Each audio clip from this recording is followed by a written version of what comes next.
नमस्कार, आप देख रहे हैं प्रताप न्यूज और मैं रमेश टेलर आपका स्वागत करता हूं। दृढ़ संकल्प और कड़ी मेहनत से किसी भी चुनौती का सामना किया जा सकता है। कोई भी काम मुश्किल नहीं है, या यूं कहें कोई भी काम कठिन नहीं है। यदि आप किसी काम को करने की ठान लें तो वह काम आपके लिए मुश्किल नहीं रहेगा। डॉक्टर बनने के लिए नीट का एग्ज़ाम भी बहुत टफ होता है। हज़ारों बच्चे मेहनत करते हैं, घर से दूर रहकर कोचिंग जाते हैं, पर सफलता मेहनत करने वालों को ही मिलती है। ऐसा ही एक उदाहरण चित्तौड़गढ़ शहर में देखने में मिला है। चित्तौड़गढ़ शहर की एक बेटी गांधीनगर सेक्टर 5 निवासी 19 वर्षीय नूपुर पुत्री प्रदीप पुरोहित ने नीट यूजी 2025 की परीक्षा में ऑल इंडिया स्तर पर 2416वीं रैंक प्राप्त कर परिवार सहित चित्तौड़गढ़ शहर का नाम रोशन किया है।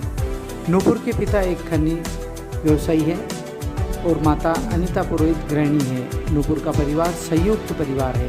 नूपुर ने यह सफलता दूसरे प्रयास में प्राप्त की है।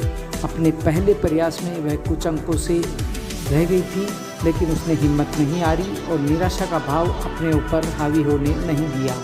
दूसरे प्रयास में पूरी मेहनत व लगन से उसने नीट यूजी में सफलता हासिल की। उल्लेखनीय है कि इस वर्ष नीट की परीक्षा में 22,70,000 बच्चों ने परीक्षा में भाग लिया था।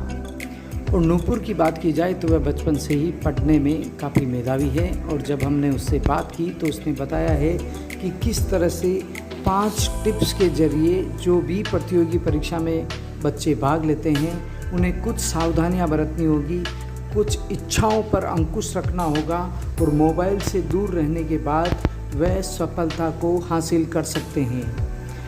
चलिए बात करते हैं नूपुर से कि किस तरह से उन्होंने पढ़ाई की है और नीट जैसे टफ कंपटीशन में भी अपना मुकाम हासिल किया है। उसके लिए किस तरह की कड़ी मेहनत उसे करनी पड़ी है। पहली बात तो मैं ये बताना चाहूँगी कि सभी को रोज़ क्लासेस के अलावा 5-6 घंटे डेली सेल्फ स्टडी करना ज़रूरी है और अपने कॉन्सेप्ट्स क्लियर रखने, ताकि क्वेश्चन किस भी टाइप का फ्रेम करे एग्जामिनर तो हम उसको सॉल्व कर पाएँ। और मेनली थ्योरी के लिए हमें फोकस एनसीईआरटी पर ही रखना है। एनसीईआरटी को अच्छे से बार बार पढ़ें और अपना एक फिक्स रूटीन रखें कि रोज़ ये टॉपिक करना है तो वही करना है, और अच्छे से डिवाइड करके पढ़ाई करें कि जैसे बायो है तो उसमें इस चीज़ को ऐसे पढ़नी है, उसको ऐसे पढ़ना है। अलग अलग चैप्टर वाइज स्ट्रेटजी बनाएं अपनी अलग, और डेली मतलब डिसिप्लिन का ध्यान रखें और सोशल मीडिया फ़ोन वगैरह से दूर रखें।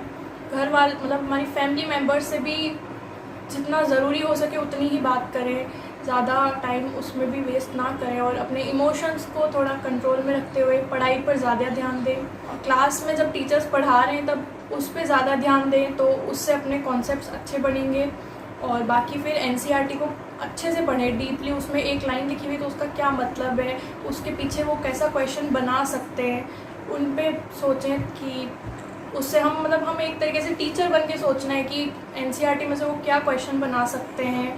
तो वैसे और फिज़िक्स की भी एनसीईआरटी पढ़ें, उससे काफ़ी चीज़ें अच्छी क्लियर होती है, तो हम पेपर इजीली सॉल्व कर सकते हैं।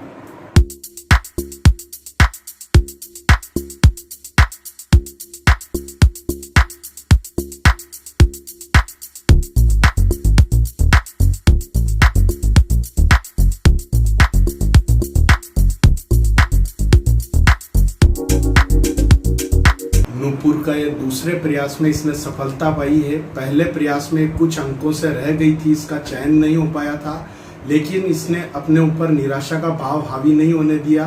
पूरी मेहनत, लगन और ईमानदारी से इसने सफलता का मुकाम पाया है। इसमें सभी गुरुजनों का, ठाकुर जी का, इसके दादा दादी का आशीर्वाद रहा।